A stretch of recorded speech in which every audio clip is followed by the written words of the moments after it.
Assalamualaikum warahmatullahi wabarakatuh. Jumpa lagi dengan channel YouTube saya Galeri Barang Antik Aryo Ingit.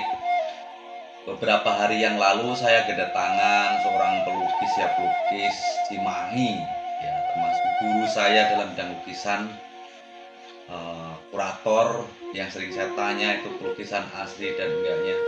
Dia sangat luar biasa karya-karyanya dan sangat terkenal di Jogja. Ada beberapa penghargaan yang di Jogja itu yang dia dapatkan. Terima kasih buat Kang Andi Aradia yang telah sudi mampir memenuhi undangan saya untuk hadir di galeri saya ya. Melihat-lihat apa yang ada di galeri saya, ngobrol ngalor ngidul, politik, ngobrol segala. Terima kasih atas ilmunya. Bagaimana keseruan obrolan kami? Marilah kita saksikan bersama-sama videonya. Let's go!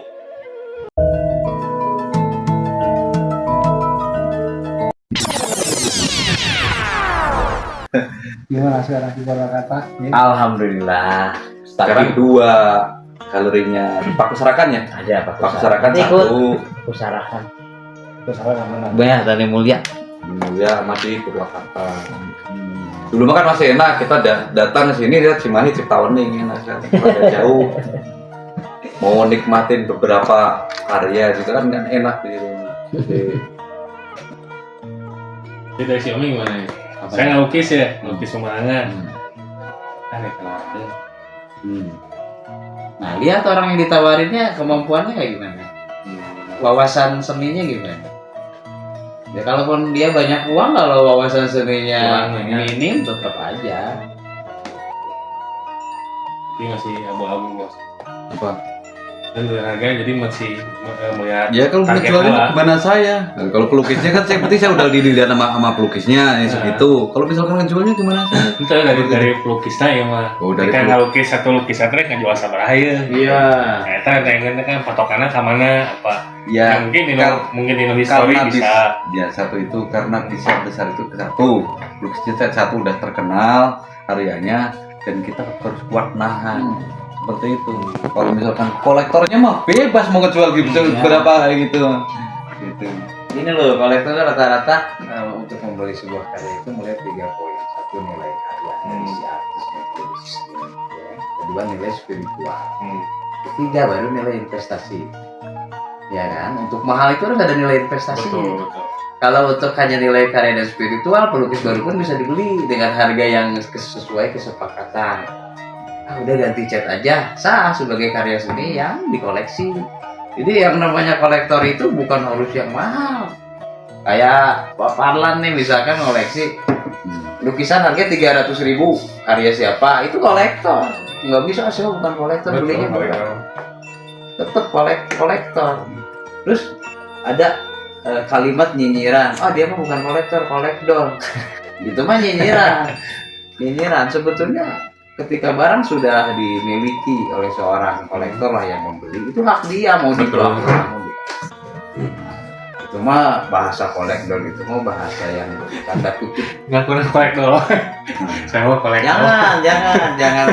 Jangan merendahkan diri sendiri bos. Jangan, itu mah munculnya kalimat kolektor itu dari seniman yang nyinyir sebetulnya ke seorang kolektor yang menjual lagi. Kolektor ya kolektor, nggak ada kolektor dari kan begitu. Koleksi yang tidol saya begitu. Nah, itu kan bersifat hak. Ya udah hak saya. Nah, muncullah nyinyiran dia mau kolektor. Udah aja bilang saya mau jual beli. Kolektor ya Pak. Mau dikasih, mau beli, mau nemu. Ini nggak ada kolektor sebetulnya.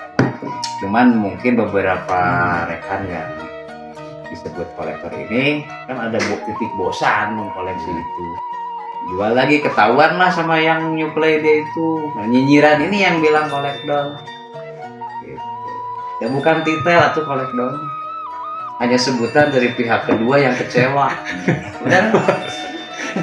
Saya bukan kolektor. Ulah bos. Jangan nggak boleh. Kolektor itu nggak bisa dihitung dari mahalnya dia beli bos. Orang yang mau koleksi semurah apapun itu kolektor. Kan begitu ya? kalau saya koleksi niatnya saya jual gitu. Bilang aja saya mau buka galeri jual beli barang antik. Ya udah aja lebih cakep ya, Elegan. lebih elegan. Dealer, Sarum. Yang bisa ngangkat lukisan mahal itu kalau misalkan kolektornya itu ya bisa menguasai itu ya kelihatannya pelukis yang itu, jadi di backup ke dia karya-karyanya seperti itu, nanti dinaikin itu ratingnya ke dia seperti Ya itu. kan Kayak ada sponsor ya. gini ada istilah getok tular. Dia yang menggetok duluan, tapi harus ada komitmen dulu dengan si pelukis yang dia pegang lah, tanda kutip pegang atau kontrak atau ijon apa itu namanya kan, kerjasama. Nah, dia yang nge-market, karena dia sudah punya banyak stok dengan perjanjian si pelukis ini nggak ngejual ke yang lain, bebas dia ngejual. Gitu. Dan Nah, ada yang nakal lagi, lebih bagus dikasih janji-janji manis itu pelukisnya, biar pelukisnya itu dikasih harapan-harapan itu mau di pameran tunggal seperti itu, ternyata nggak jadi sampai bunuh diri itu, jadi koleksinya lebih mahal gitu bisa juga. Oh itu sering, Iya, saya kejadian. juga pernah di posisi itu. Saya sendiri di posisi itu, sampai sekarang pun di posisi itu. Makanya udah nggak terlalu percaya dengan yang hal gitu. Jadi apa yang saya terima udah itu rezeki saya. Kayak misalkan boleh dicek jual lukisan saya misalkan dengan nama saya 12 juta di situnya, itu kesayanya dulu tahun-tahun itu kalau nggak salah lukisan tahun 2008 300.000, tapi itu haknya dan saya merasa diuntungkan karena sekarang dengan seperti itu orang sudah menilai karya saya itu mahal. Jadi kalau laku mahal ya udah rezeki dia. Rezeki dia cuman Iya. dan orangnya dapat nih. Ya kita nggak boleh ngiri. Oh, Andi kan Ya gitu ya. Begitu ada yang beli lukisan, misalkan lukisan saya yang dulu jualnya 500.000, terus dia ngejual 10 juta. Nah orang yang beli 10 juta itu pas saya pameran datang beli dengan harga yang sama, saya diuntungkan dengan si pedagang tadi yang beli 500 jual 10 juta. Jadi jangan dibuka kartunya itu dulu dari saya segini, kecuali dengan orang dekat. contohnya. Bos. kita bukan harus membuka kartu secara gamblang, namanya permainan gitu. Cuman harus ada sponsor juga kan. Ya sponsor ada. Ya kalau misalkan kalau mau pameran seperti itu kan juga mendongkrak penjualan juga kan, pameran gitu kalau ada sponsor. Iya, ada Terus event buat perlombaan ya gitu, itu kan juga sama kan mendongkrak kompetisi harga. mungkin. Kompetisi gambar gitu ya. Sama ya, itu membentuk prestasi si senimannya itu. Iya, Kan yang- tadi itu. Yang mendongkrak penjualan kan seperti itu kan biar dia pernah jam terbang lah intinya mah. kan pernah menjuarai apa, pernah jadi apa gitu. Beda kalau produksi ya. Jadi sekarang laku besok produksi yang banyak seperti itu ada. Itu mah kerajinan. Ada kerajinan. Kerajinan tangan. Ya fan art mah satu ya satu.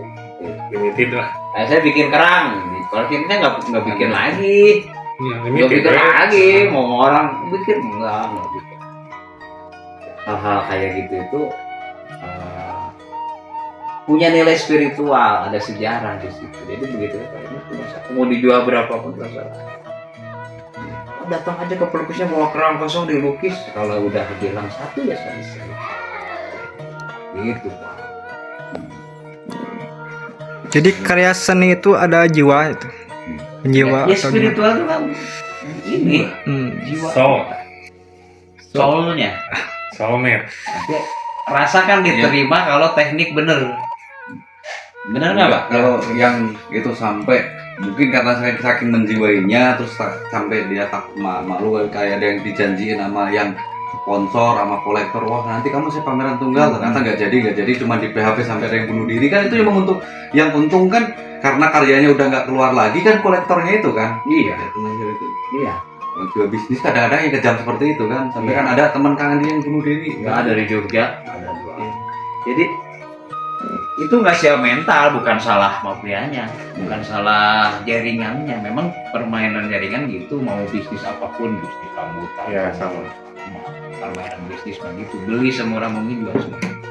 Iya, cuman kan itu dijanjikan loh, dia akan diorbitkan seperti itu kan. Iya, ternyata nggak jadi. Iya, itu kan ada banyak hal. Nah, seperti saya di galeri besar di Braga kan foundernya teman saya. Sekarang mau ngadain pameran. Dia nggak yakin dengan seniman yang mau pameran beberapa bulan ke depan, ini nggak yakin karena namanya belum besar, tapi dengan harga bandrol yang begitu tinggi, saudara pakai dana darurat. Nah itu tuh bisa jadi batal, bisa jadi terjadi banyak hal yang kadang si pelukis juga harus introspeksi. Tidak murni kesalahan si sponsor ini membatalkan, kadang ada keinginan si pelukis yang tidak masuk akal. Kan gitu. Nggak ada titik temu tuh karena ego sebenarnya. Seniman kan egonya gede. Nah kan begitu. Kalau sudah ego gitu kan dia nggak logis apapun gitu. Sakarku gitu.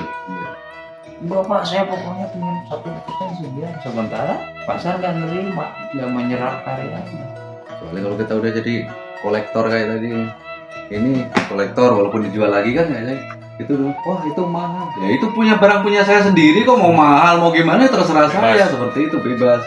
Jadi tergantung perjanjiannya gimana saat si pelukis ini kerjasama dengan sponsor, vendor atau apa, perjanjiannya di awal gimana harus dipatuhi bersama. Nah celakanya di ujung perjanjian itu menjelang hari ya namanya lihat cuan kan kadang berubah pikirannya, oh gila ternyata lukisan lu dijual lebih mahal, wah rugi dia untung gede.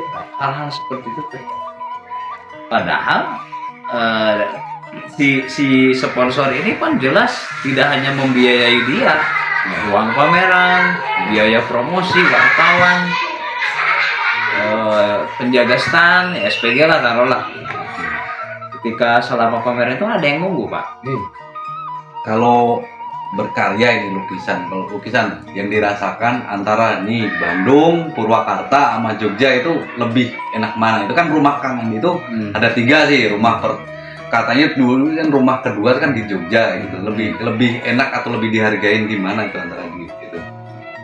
Maksudnya dihargai karya-karya kita seperti kayak gitu, orang-orang di sana welcome-nya gimana, terus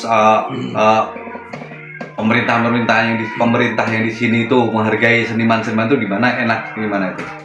Kalau enak atau enggaknya mah memang beda kadarnya aja yang memang membedakan. Kalau Jogja kan memang pusaran seni rupa kan lebih luas cakupan. Bandung juga sama, Cimahi ada gitu ke Bandung keramaian. Kalau Purwakarta memang enak untuk berkarya saja, untuk pasar memang sulit dalam artian sulit untuk menembus harga yang kita harapkan. Kalau asal jual untuk pajangan biasa sih ada aja. Emang untuk mendongkrak nama itu kita masuk pusaran Jogja lebih top gitu. Karena ada ini ya, ada apa sih? Ada tempatnya mungkin di sana ya. Ini kolektor atau art dealer galeri se-Indonesia aja bilang. Itu kebanyakan berburunya ke situ karena ada event besar misalkan di Jogja, Art Jog. Itu kan event besar dengan seleksi yang ketat yang profesional. Berapa tahun ini kan meledak terus kan, banyak sekali karya-karya yang memang tidak hanya seniman Jogja ikut serta di situ dengan seleksi yang ketat. Itu luar negeri pun mengendus lah istilahnya. Di Jogja itu. Jogja memang tetap kuat sinyalnya. Ya. Dan yang mendongkrak Kang Andi kan sampai itu kan karena pernah juga kan di Jogja itu. Ya, karya. sebenarnya bukan juara lomba, hanya penghargaan karya favorit di sebuah pameran besar ini. Taman Budaya almarhum Bapak yang saat itu memberikan hadiah lah penghargaan itu dengan kuratornya, timnya. Itu tertulis resmi. Ya, secara tidak langsung mau nggak mau Jogja sudah membesarkan lukisan. Kalau di dunia pasar seni rupa, nah terbukti setelah itu, wah, yang tadinya agak melempem jadi Untuk seni rupa sendiri itu banyak sikut-sikutan itu juga sama banyak atau enggak antara itu pelukis ya gitu. Sama. Sikut-sikutan, hianat apa. Ya kan mungkin kalau pelukis Nggak itu- jauh dari politik gitu. Iya. Ya, nggak jauh, nah, manusiawi. Untuk pelukis kan kayak gitu kan kadang-kadang kan mungkin Kang Andi punya waktu dulu mengorbitkan siapa gitu udah terus dikhianatin itu udah pahit-pahitnya itu Oh, udah- banyak saya ngorbitin, banyak mau ngebantu pameran tunggal temen, malah nombok. Ini bener nih saya ngomong gitu kan. udah nombok dan masih disikut. Masih disikut dijelekin itu udah makan sampai kere saya Pak. Tapi itu resiko yang salah bukan mereka, memang sifatnya seperti itu. Kitanya aja terlalu percaya. Tapi itu jadi pelajaran. Ya, pelajarannya bahwa ternyata tidak semua orang yang terjun di bidang seni itu bersih. Gitu. Tetap ya manusiawi lah. Ya teman maju meriang itu Iya. ya umum. Tangga beli kulkas, Iya, yang keinginan. Tangga beli TV, jadi gotong. Sama aja sih. Di setiap profesi ada dari tangannya tantangannya. Paling bagaimana menyikapi. Tapi awal di Bandung pelukis itu belajar maksudnya kan kalau misalkan lukis itu kan bakat makan udah muncul dari itu Kecil. kan dari kecil gitu cuman kan untuk mengolah bakatnya itu pertama di Bandung itu Jogja. Pertama Cimahi tahun 99 itu masuk ke sanggarnya almarhum Pak Priyadi, pelukis senior Cimahi. Saya jadi ngebantuin bikin kanvasnya, bikin figura, kadang suruh beli rokok. Tapi dia tahu saya punya bakat, ya dikasihlah kanvas kosong kayak gitu, bekas-bekas gitu. Saya belajar dari cat dia juga. Dari cat dia juga. Dari situ saya nggak berani ngejual, belum mateng. Akhirnya gak ulah sama pelukis lain sampai ke Sanggar Olah Seni, Braga, Kosambi, pelukis jalanan juga pernah, dagang Kalau yang di rumah. mana? Ya babakan ya. Babakan Siliwangi, ya itu SOS. Sanggar Mitra SOS di situ kan, saya setahun di situ. Di itu Paden. Sanggar Olah Seninya di itu kan pendirinya Sanggar Olah Seni itu Pak Tony Yusuf yang lukisannya ada di situ. Sama Pak Mitra. Anak-anaknya juga jadi pelukis besar. Mau juga. Dari situ, ya alhamdulillah banyak ilmu Pak. Banyak ilmu belajar lah ke senior di situ. Berarti sama ya sama yang itu di Gadung itu siapa ini? Itu di Rosin, Ya, sama dia sama juga itu. kan di Sanggar Olah Seni, Pak Tony, terus ke Pasar Tangganan. Nah, dari situ kan berkembang banyak relasi. Ayolah ke sana ke Pasar Seni Ancol. 2007 ikutan Pasar Seni Ancol bareng teman-teman lain gabung SOS, Sanggar Mitra. 2008 mulailah ada harganya karya itu Pak. Awal pertama ngejual ngelukisnya seminggu laku 50.000 Pak. Untungnya di mana Pak? Nggak untung, tapi saya tetap aja berkarya. Sampai lah ke Jogja ikut pameran Surabaya baru.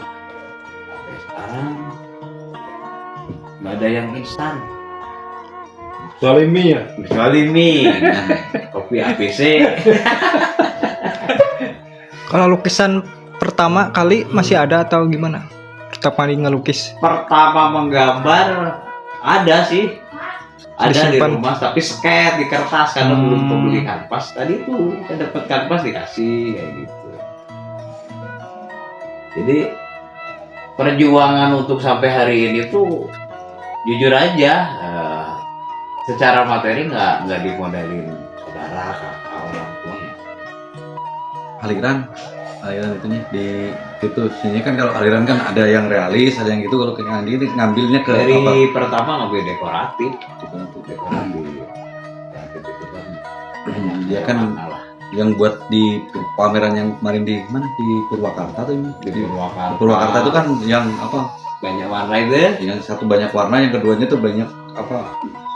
ornamen. Belo apa itu? Si Si Betty. Betty. Nah kan gini, untuk jadi seorang pelukis itu memang idealnya harus menguasai semua teknik aliran. Nanti di mix persis ketika pemusik tidak ujug-ujug main melodi kan. Nah saya dulu pertama mencoba menjadi seorang tukang gambar lah. Itu tidak bermain realis karena belum menguasai. Main di dekoratif. Dekoratif kan imajinasi ya. tidak niru objek yang ada karena saya belum menguasai tekniknya. Kenapa main di situ? Minimal memancing semangat dulu. Nah, tapi setelah ada modal kuat terus saya matengin. Nah, barulah digabung-gabung teknik-teknik itu dengan sekarang yang menjadi